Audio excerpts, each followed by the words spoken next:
And, he says in the question that they've made the house their home. It's not their home. It's your home. It'll never be their home as long as they're renting it. Good point. And when you're a feel renter, like that. you kind of know that. Yeah. I've been a renter, and I didn't expect to stay there. I'm passing through. No one that rents, very few people that rent go, I want to be here 50 years. I think I'm just going to stay in your house for 50 years. Dave Ramsey, for those of you who don't know, financial expert, someone who helps generally with many shows and books and podcasts, people to start getting out of debt, has some opinions on people who rent. I'm a landlord who owns multiple rental properties. Over the past year or two, rent prices have seen a big increase. This is great for a landlord, but not so great for the tenant. I know I need to raise my rental rates to keep up with the increased overhead costs. However, this causes direct hardship to my tenants that have been good tenants for the past few years. As a Christian, this is hard for me. I would feel bad if raising rent caused them to have to move after they've made the house their home. I did not get into real estate to subsidize people's living expenses, but I also didn't get into real estate to displace families either. I love investing in real estate, so I don't see myself exiting this field, so I'd like to hear your advice on how to balance this equation. It is sweet that you've got a big heart like this, and that's a nice thing, and you're not exiting the landlord field, and so you are going to have to learn to balance your faith with business practices that are not dishonoring to your faith. Now, the person that wrote in because they are a Christian who follows Dave Ramsey's guides, and they feel bad about raising rent on their tenants because they feel as though it is an unchristian thing to do to have to evict someone because you raised rent and they could no longer afford to live in their home. And Mr. Get 3 jobs and don't have a single subscription and have no moments of happiness if you're in debt, had this to say about whether or not that location is in fact the renter's home, and whether or not you should feel responsible or bad for evicting someone because they can no longer afford the rent that you raised. Okay, I own rental property, single-family homes, among many other properties that we own. And if I raise my rent to be market rate, that does not make me a bad Christian. I did not displace the person out of that house if they can no longer afford it. The marketplace did. The economy did. The ratio of the income that they earned to their housing expense displaced them. I didn't cause any of that. If they need to move to a cheaper house because they can't afford, they're going to move to a lesser house. Because if they move, they're going to pay market rent. Not my fault.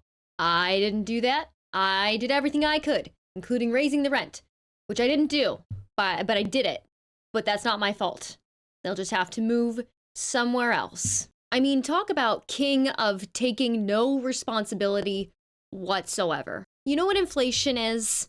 They make it seem like it's this weird, nebulous concept that no one really has any control over. I'll tell you what inflation is. It's actually very simple. It's people raising prices of things. That's inflation. Groceries too expensive at the grocery store? It's because they raise the prices. Inflation is the people in charge raising the price of things because they want more money. So if you raise rent to market value, you are part of inflation.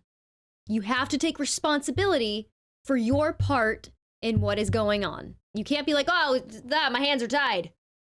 My hands are tied. That's just the rules. And I am following the rules. And I don't think for myself because I am a sheep.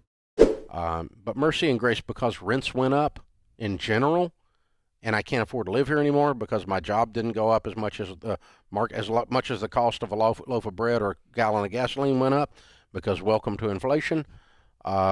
This is not something you caused. That family is never going to be able to afford to live there if they can't afford to live there. It's not going to change. And you said, hey, this is being a good steward of the asset that you are managing. Ah, yes. The part in the Bible where Jesus said you need to be a good steward to your assets. That is close to godliness. You guys remember that? I remember that when he said that money and things were more important than people.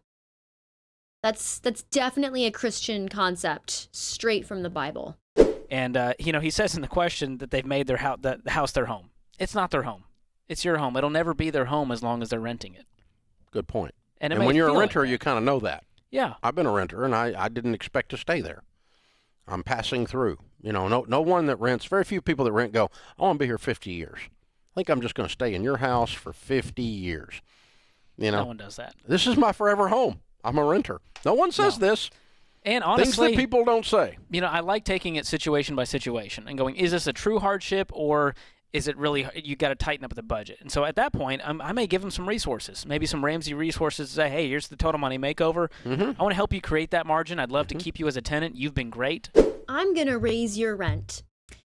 And then when you can't afford that, I'm going to take the opportunity to sell you my money management package that you can use to learn how to no longer buy anything that brings you joy.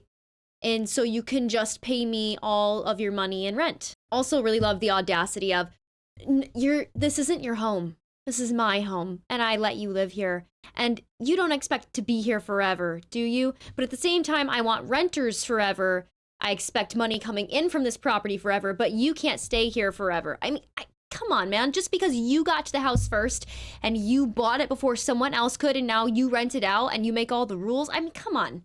Have some decent respect for other people. We need to get more tenants' rights, more renters' rights in this country. Just remember, your landlord is not your friend. They're not your friend.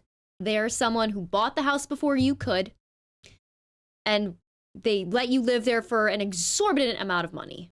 Thank you so much for watching. If you want to check out some of my content that isn't news related, you can check out my personal YouTube channel at Bad Gamer Wyatt. And until then, I will see you in the next video. Thank you.